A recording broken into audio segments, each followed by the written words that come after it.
Assalamualaikum warahmatullahi taala wabarakatuh.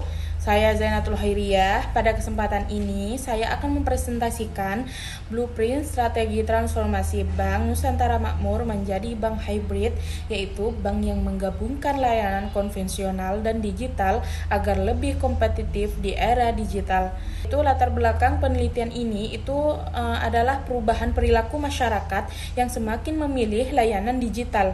Selain itu, jumlah nasabah muda yang menurun dan persaingan dengan bank digital serta vintage itu semakin ketat.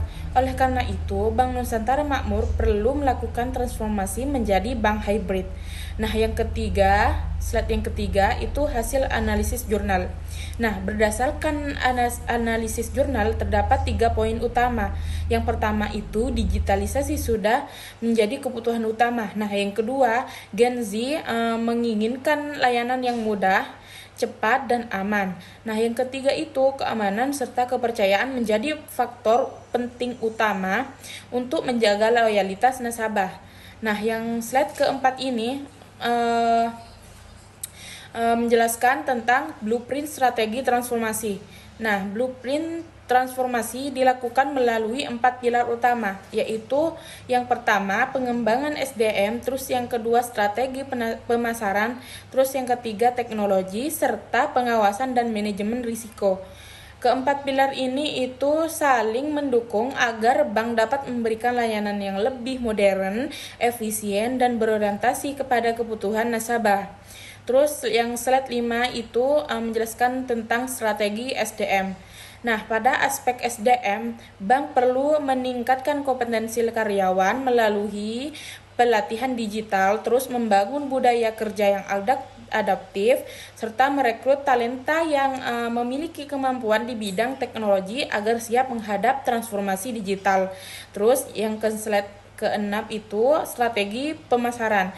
Nah, strategi pemasaran itu difokuskan pada Gen Z melalui produk yang relevan, terus pemasaran digital atau mini channel, serta program loyalitas. Nah, tujuannya adalah untuk meningkatkan kepuasan dan loyalitas nasabah di era digital. Terus yang ke slide ke-7 itu strategi teknologi. Strategi teknologi itu meliputi penguatan infrastruktur digital, terus keamanan cyber, terus integrasi sistem, serta pemanfaatan data dan analitik. Terus implementasi dilakukan secara bertahap agar proses transformasi berjalan efektif. Nah, di slide yang ke-8 ini itu strategi manajemen risiko. Nah, manajemen risiko itu dilakukan untuk mengantisipasi risiko operasional, cyber, kepatuhan, dan risiko lainnya. Dengan pengelolaan risiko yang baik, transformasi bank dapat berjalan lebih aman dan berkelanjutan. Nah, yang slide ke-9 ini implementasi.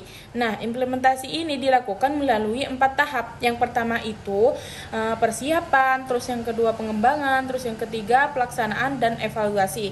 Keberhasilan transformasi itu didukung oleh SDM yang kompeten, terus teknologi yang andal, keamanan cyber, terus berfokus pada kebutuhan nasabah. Yang ke slide 10 itu kesimpulan. Kesimpulannya itu transformasi menjadi bank hybrid merupakan langkah yang diperlukan agar bank tetap mampu bersaing di era digital.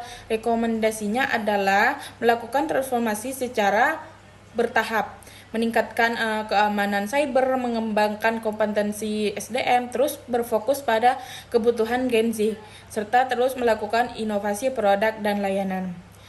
Itu saja yang dapat saya sampaikan, kurang lebihnya mohon maaf. Assalamualaikum warahmatullahi wabarakatuh.